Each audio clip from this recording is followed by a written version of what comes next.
In December 2019, there was a cluster of pneumonia cases in China. Investigations found that it was caused by a previously unknown virus, now named the 2019 novel coronavirus. In this video, we'll take a quick look at what's currently known about the virus.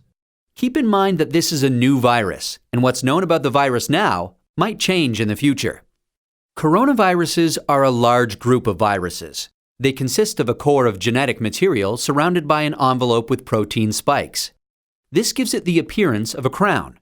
Crown in Latin is called corona, and that's how these viruses get their name. There are different types of coronaviruses that cause respiratory and sometimes gastrointestinal symptoms. Respiratory disease can range from the common cold to pneumonia, and in most people, the symptoms tend to be mild. However, there are some types of coronaviruses that can cause severe disease. These include the Severe Acute Respiratory Syndrome coronavirus, first identified in China in 2003, and the Middle East Respiratory Syndrome coronavirus that was first identified in Saudi Arabia in 2012. The 2019 novel coronavirus was first identified in China. It initially occurred in a group of people with pneumonia who'd been associated with a seafood and live animal market in the city of Wuhan. The disease has since spread from those who were sick to others, including family members and healthcare staff. There are many cases at present, and the disease has spread within China and also to a number of other countries. So, where did the virus come from?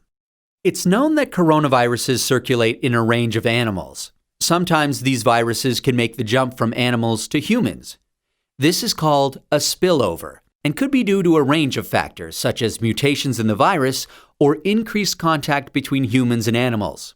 For example, MERS-CoV is known to be transmitted from camels and SARS-CoV from civet cats.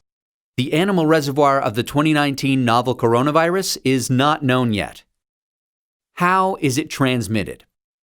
The exact dynamics of how the virus is transmitted is yet to be determined. In general, respiratory viruses are usually transmitted through droplets created when an infected person coughs or sneezes, or through something that has been contaminated with the virus.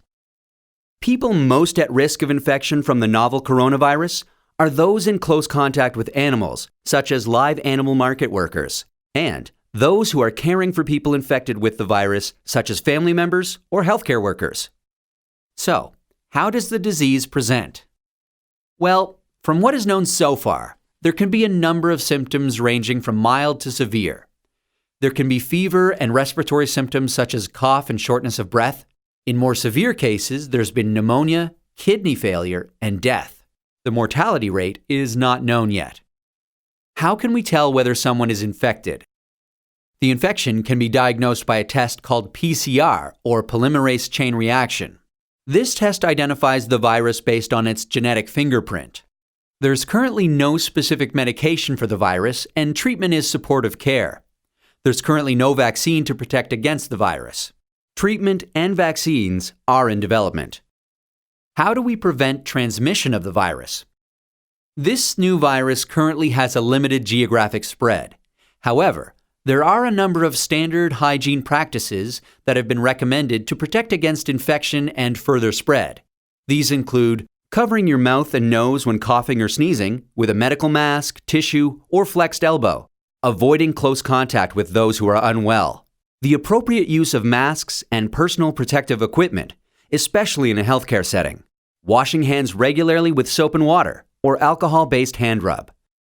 Actions that can be taken to prevent infection from an animal source include avoiding unnecessary unprotected contact with animals, washing hands after contact with animals or animal products, and ensuring that animal products are cooked thoroughly before they're consumed.